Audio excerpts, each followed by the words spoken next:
This is WGAL News 8 at 11.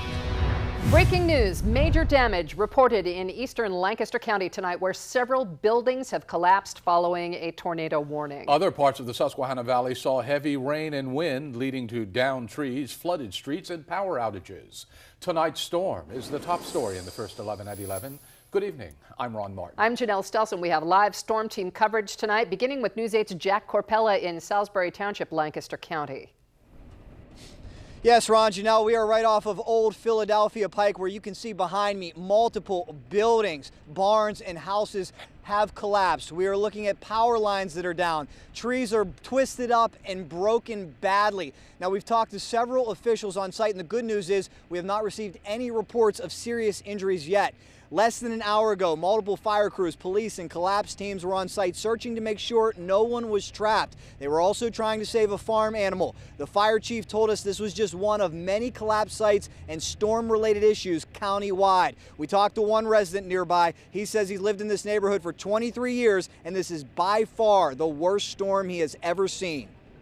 We got alerts through our phones, and it was quite unusual, so we hit the basement and stayed out there until we felt it was clear.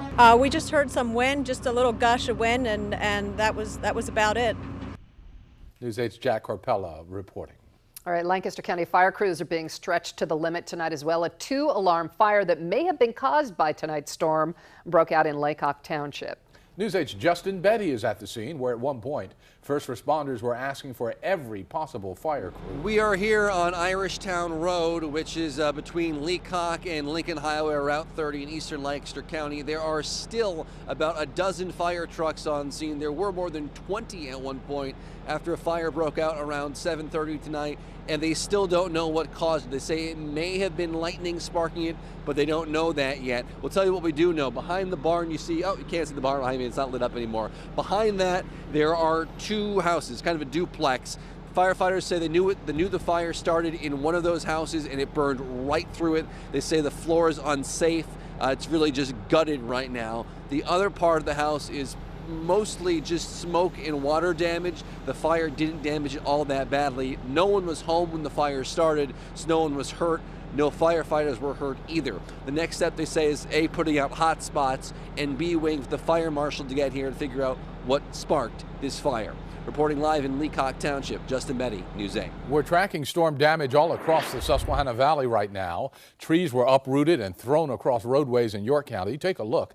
This is in Springettsbury Township. 3 trees came crashing down on Raleigh Drive in Haynes Acres. The storm also knocked out power to this sheet store near Route 30 and I-83 in York.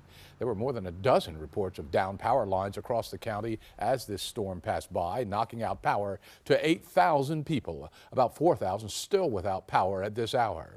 And in Lancaster County, about 2,100 people are in the dark right now. The largest power outage we saw was in Lebanon County, where nearly 12,000 lost power earlier tonight. About 3,300 customers are still affected there. In Lancaster, some flash flooding with so much rain coming so quickly. This is North Plum Street near Liberty Street. 2 cars getting stuck in high water at the underpass. One got out. The other car had to be towed. There were more than a dozen water rescues across the Susquehanna Valley tonight, and we just heard another one a short time ago. Our storm team also saw flooding on Ronks Road south of Bird in Hand around 8 o'clock tonight, making that road impassable. The Pennsylvania Emergency Management Agency says state police are doing door-to-door welfare checks in some areas of Lancaster County right now. And this is a look at Harrisburg as the storm and heavy rain slam through the area. A deluge. No major reports of damage in the capital city tonight, though. Just some flooded roads. Amtrak is reporting delays between Harrisburg and Philadelphia because of the storm. At least one train en route to Harrisburg is now headed back to Philadelphia because it cannot get through. Again, the most damage appears to be centered around eastern Lancaster County, where the tornado warning was in effect earlier tonight. Chief Meteorologist Joe Calhoun. Yeah, we noticed some rotation on the radar, and that's why the warning was issued from the National Weather Service. Let me take you back to a little after 7 tonight. You can see the heavy line of storms across eastern Lancaster County.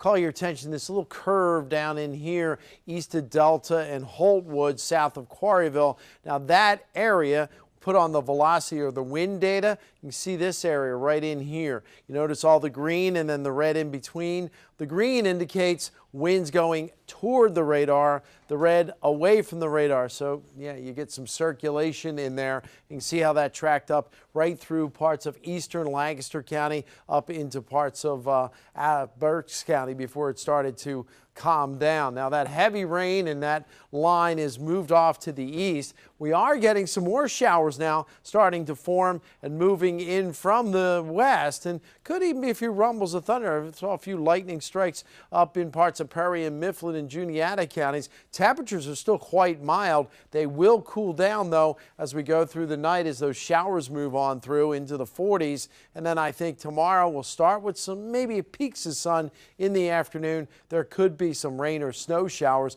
We start cooling down as the day goes on. So here's your 8 to 8 forecast. Temperatures start near 40, get into the mid 40s, then those rain or snow showers late in the day. I'll take a look ahead toward the weekend coming up. We'll have another update from our crews in the field coming up in just a few minutes. And you can find more Storm Team coverage right now on our website. Just go to WGAL.com or download the WGAL app.